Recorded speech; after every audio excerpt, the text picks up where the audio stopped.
Doug Fusco, managing partner, dealer compliance at Informativ. Doug, welcome to the show. Hey, thank you, and excited to be here.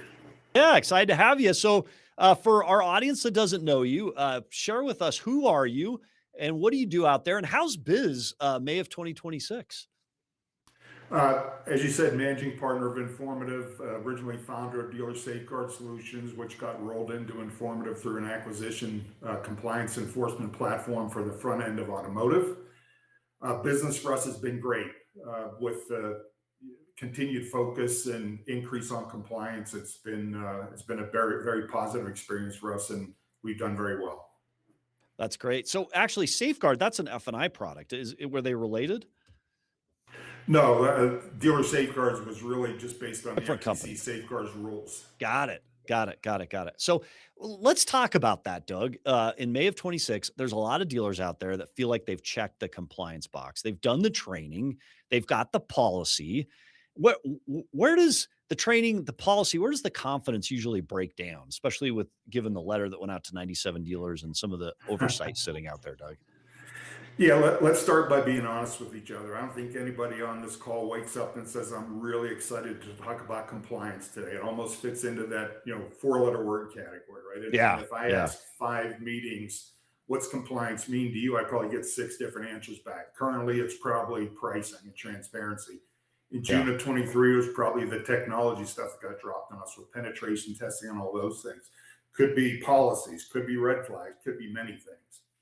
At the end of the day, you said the word a minute ago, it comes down to execution. We've trained, we've stomped our feet, we've documented our policies and procedures, and at the end of the day, it comes down to execution. There's a direct correlation between how busy we are and how consistent we become. And when you look at our industry, turnover is a fact of life. I think it's fair to say training is temporary. Policy evaporation is real. We train people. We all have different retention. We all have different memory. We all have different areas of focus. We're not robots, right? We're humans. And things happen, unintentional or intentional. If they happen too often and too frequently, that's where the problems become. And the lack of technology to standardize those processes has led to these challenges of the last 10 plus years. Yeah. You've talked a lot about the importance of being reactive to challenges, or that you've talked about dealers being reactive when we talk about challenges, not being proactive. We've talked a lot nebulously about challenges and threats that are out there related to compliance. What does proactive work in the compliance realm look like in a normal day in a dealership? Yeah, we put ourselves in positions where we can only be reactive. If you think about, the environment, we have lots of traffic, lots of moving pieces, lots of money on the table, lots of temptation, lots of pressure to get deals closed, lots of paperwork, and that's all bound by lots of rules, right? So again, when we get busy, bad things happen on purpose and not on purpose, right? So I'm off the far end of the lot with a customer. I've got their driver's license. Do I run back in and do the right thing, or do I take a picture of it on my cell phone? Direct violation of your privacy statement. I make changes to a credit app. There are 2 cases out there, recent cases, where manipulation of income and other things have been brought to the front by the FTC. One was north of a $7 million judgment. The other was a $20 million settlement. Credit apps taken over the phone. Take the temptation. I'm not coming in until I get qualified. Here's my information. I'll text you my license. Please run my credit. Same thing happens at the desk, right? We get busy and we've got a line of salespeople waiting for an opportunity and me to pencil that deal. Do I turn over every stone? Do I take the quick out to get on to the next one because we have lots of traffic? And in some cases, I leave money on the table. And one of the biggest ones is fraud. When we're busy, that's when the bad guys come in. They don't come in on a Monday morning. They're coming in nights, weekends, a half hour before you close. And that's when we have our most risk, and that's when we're running the fastest. All those things, if they're not handled up front and handled in a consistent way, force us to be in a position where all we can do is react. It's already done. We can't do anything about it at that point. So give me an example on the driver's license one. We need a driver's license for a deal jacket for STIPs. Customer says, hey, I'll just text it to you. So we accept the text by a cell phone. What's the big deal with that? And obviously I'm playing devil's advocate. I know the problem, but I need to get this license for STIPs to go in the deal jacket. They're going to text it to me. I'm going to then text it into, a security email address. Like, What could possibly be the harm? It helps get the deal funded. Well, the privacy statement clearly calls out that it's got to be on a company-owned device, can't be shared with unauthorized parties. A cell phone, a Gmail account, those are all unauthorized unless the cell phone is owned by the dealership. So Yeah. by, texting that pay stub, that water bill, that driver's license, whatever it may be to a salesperson, first of all, it's a violation of their privacy statement. And let's hope that if they leave tomorrow, they don't take that to the dealer down the road and call that customer, which then creates an even bigger problem. Yeah. Yeah. So let's go to Frisco Chrysler. So you had an interesting situation pop up there. Detectives were on the chase of a bad guy, and they were on the chase for a long time. And you actually helped catch this person. Talk to us about that. Yeah, they use our fraud detection tool, and I got a call from the managing partner. It was the very first one after they turned it on that it flagged as fraudulent, and he called me and said, "What the heck should we do?" Because it basically says you got a fraudster in your showroom right now. And we talked about it. I said, you really have three options. You can send them packing if and just let them go victimize another dealer. You can say, hey, we got a brand new driver's license tool and it's a little bit buggy. Can you provide a second valid form of government ID and maybe count backwards from 30 and see how long it takes them to run out of your showroom, or you can call the police. Yeah. He said, I'm taking option 3. So he hung up and he called me back about 2.5 hours later. And he said, just want to let you know, they walked her on handcuffs. We kept her in F&I. Was a young girl from Oklahoma. She didn't care what the payment was. She didn't care what the term was. She just wanted the car. By the way, those are all red flags too, right? Oh, absolutely. Those are problems as it relates to theft. Yeah. Absolutely. Yeah. And he said they walked her out to the car, questioned her, cuffed her, put her in the back of the car. And the detective came in and said, we've been chasing breadcrumbs here for quite an extended period of time, not just on her, but on others. And we're always chasing them after the fact. How did you catch it? And again, if you can make that part of a consistent process where you do it up front, you don't waste 2 hours of somebody trying to commit fraud before you find out when they get into F&I. You get more, you speed up the process and you're protected right out of the gate. Doug, in automotive, we need to do a better job. I would love to interview the person that made that call to the cops, because here's the challenge. Look, we deal with a variety of different situations in automotive every single day. I think 10 years ago, we relied more on hope, which we all know hope's not a strategy, that, hey, this person is who they say they are, and they really want to buy this car, and it would be great to sell the vehicle. And today, hope doesn't work. It's executing on those policies, as you mentioned. What was it that gave that sales manager enough confidence to say, hey, I'm going to pick up the phone, I'm going to call the police? Because if he'd been wrong, it could have been a challenging situation. Like, what was it about the tool and the result that you were able to bring back and put in front of him that gave him or her the confidence to make that phone call, Doug? Well, that's a great question. There are a lot of different approaches to fraud. There are machine learning, where it looks a lot of licenses, it looks at the font, the position, the color, the corners of the driver's license. And we looked at many of those tools before we made the decision. And at the end of the day, and you're in the business, right? Dealers don't want to know how the clock was built. They want to know what time it is. So I want this is a valid license or a fake ID. I don't want here's the 37 things we looked at. 21 of these look like they're good, but these 16 are bad, right? It just tell me what time it is. Yeah, and that's the way this fraud platform is built. It's going to give you a legitimate thumbs up or thumbs down in a matter of seconds. And I don't want to know how the clock is made, but I've got to know that the results are reliable, right? And so what makes this tool reliable? Well, the secret sauce to this tool is the platform is the backbone for AMVA, which provides the data, the security for all 50 DMVs. And what the fraudsters don't know is in the barcode on the back of that driver's license. Fraudsters are great at creating barcodes that match the information up front. John Doe 123 Jump Street, that's what it says on the barcode. But the barcode from AMVA has over 250 security markers in it. They're kind of like encryption codes that are only known by the DMV and the fraud detection company. And that's the way the platform's implemented. Yeah. Okay. So you shared a statistic. You said only 11% of dealers who attended a recent webinar said they could actually retrieve every dead deal from the past 5 years. And that's astounding, right? Because there's a legal requirement to keep dead deals. First off, how do you define a dead deal in this case? And what's the FTC exposure if you aren't able to pull that dead deal back up? years later, up to 5. Yeah, a dead deal is somebody that I've engaged with, collected private information, ran their credit, and they didn't buy a car. Okay. The retention period for the statute is 5 years. 7 years are the term of the retail installment contract for sold deals. Mhm. And the FTC exposure is really a combination of protecting the privacy, but then it also ties into fair credit reporting, which requires me to have consent before I pull somebody's credit. Signed credit app, web app from outside the store where we track the IP address. Mhm. So the exposure is up to $53,000 for violation for not safeguarding that information. And again, it's 5 years back. To your point of the dealership with a $191,000 fine, it was a pretty simple conversation. Attorney Wow. calls the dealer. Hey, I represent Jane Doe, who now lives in New Orleans, but 3 years ago, she was in your dealership. You ran her credit, and she never said you could. I need to see proof. I'll call you back in a couple days. They go on the witch hunt for the dead deal jacket, which they couldn't find. Attorney calls him back. Dealer tells him that. The conversation shifts to, well, Mr. Dealer, not only have you violated your privacy statement, you violated FCRA. And we don't think Susie Q is an isolated case. We're going to file a lawsuit, class action, lots of discovery, unfair deceptive acts and practices. He wrote a check for $191,000 to make it go away. And I also So you're remember years ago, I flew to California to meet with a client, got Mhm. off the airplane in LAX, got in my rental car, I was driving out of the airport, and there's a big billboard there that said, if you had your credit declined at a dealer, call this number. Oh, They're that's not great. looking to Yeah. help repair your credit. They're looking to Yeah. use that to get in and turn into that kind of problem.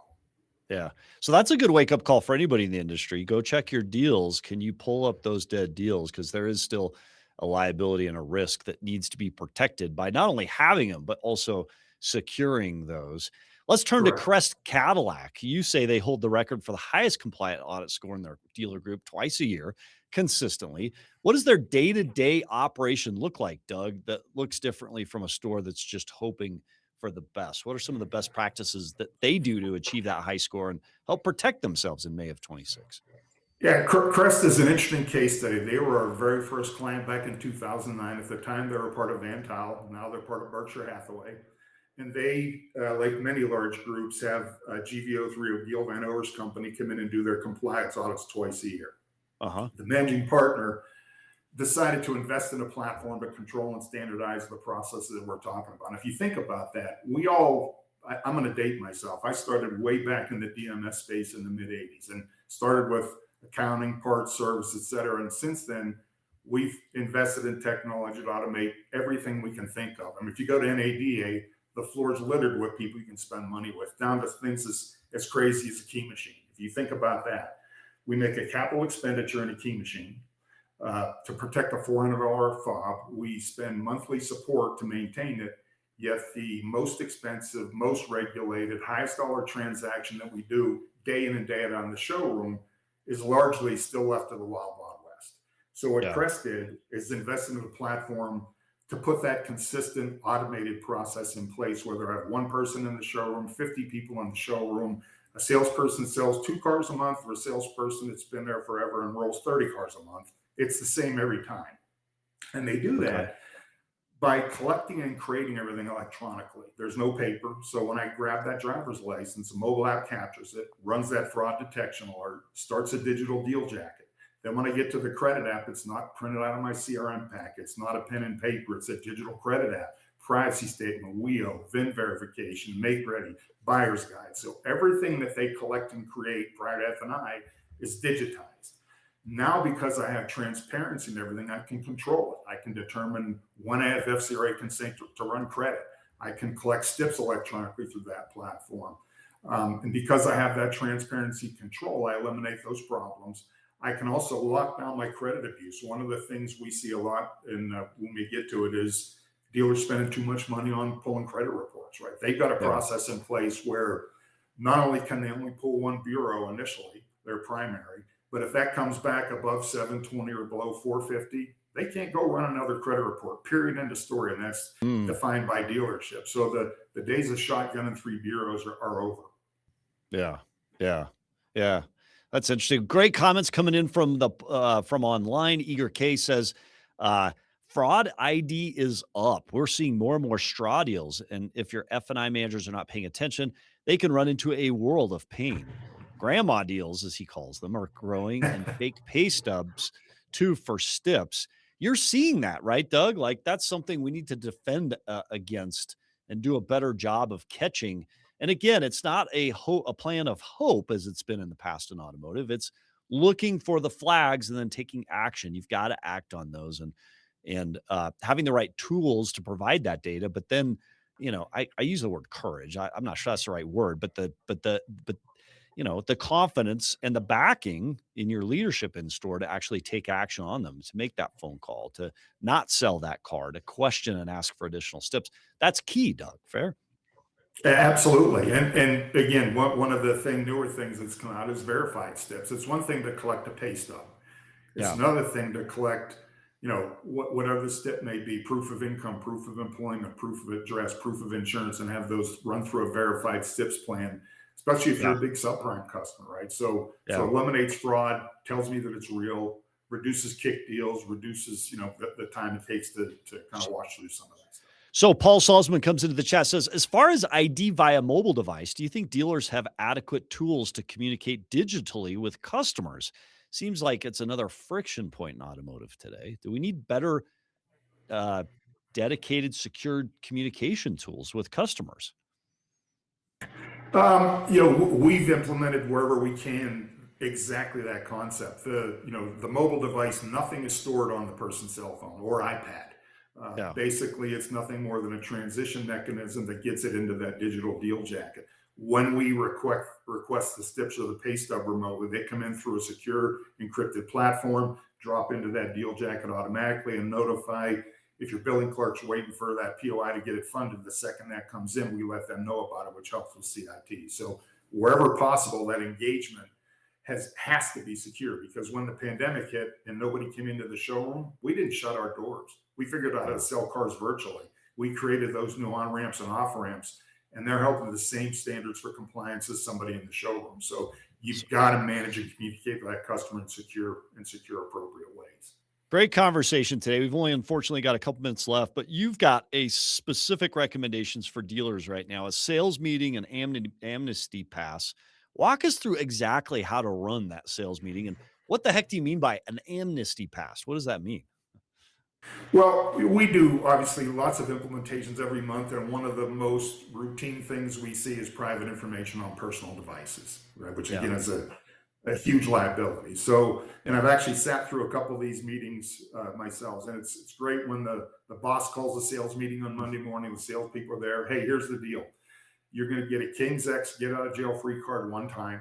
We're going to have some compliance training. You're not going to be fired if you do this, but I'm going to ask you to raise your hand if you've got in Gmail, on your phone, on your text, a license, an insurance card, whatever those things are. Please raise your hand. And what typically happens is they all kind of look around at each other, and the brave soul that goes first raise their hand, and then it kind of turns into herd mentality. Eventually everybody confesses because they've got the get out of jail free card for that one time. And then the description needs to go to, this is the amnesty day, this can happen no longer, here's why, here's what the challenges are. Unless you want to pay the fine, it cannot happen. And if it happens from this point forward, you'll need to find somewhere else to go work. Because just because it's happened in the past doesn't mean it can happen go forward. I like that amnesty idea. So last question up. You've talked about how the FTC is moving toward requiring dealers to document and store that first quote they deliver to a customer, that initial quote, the rate, the term. How close do you see that based on your compliance background? How close do you think that enforcement is, and how many dealers or what percentage of the dealer body, Doug, would you say are ready for that type of oversight? I believe it kicks in October 1st in California as the first date, and I believe Virginia, New Jersey may be close behind that. But I guess it depends on your definition of ready. We all have some type of platform that generates the first pencil, right? So the real question is, can I take that and can I make that be an embedded part of the process? If it's in a third-party platform that's not integrated anything else, how do I get it into that audit trail and that audit chain so that it's in there with everything else I'm responsible for? And am I disclosing, term, rate, down payment, all the things that I have to have in there? I think it varies greatly from dealer to dealer. The information's there. Again, it's the execution to get it standardized. Yeah. Well, Doug Fusco, managing partner, dealer compliance at Informativ. Thank you so much for joining the show today and sharing your perspective and view on all things compliance and some of the things dealers, as you say, can get proactively involved in to help protect against challenges, including theft, fraud, and all the other things that can happen in automotive. Doug, thanks for being on the show. Thank you. Appreciate your time.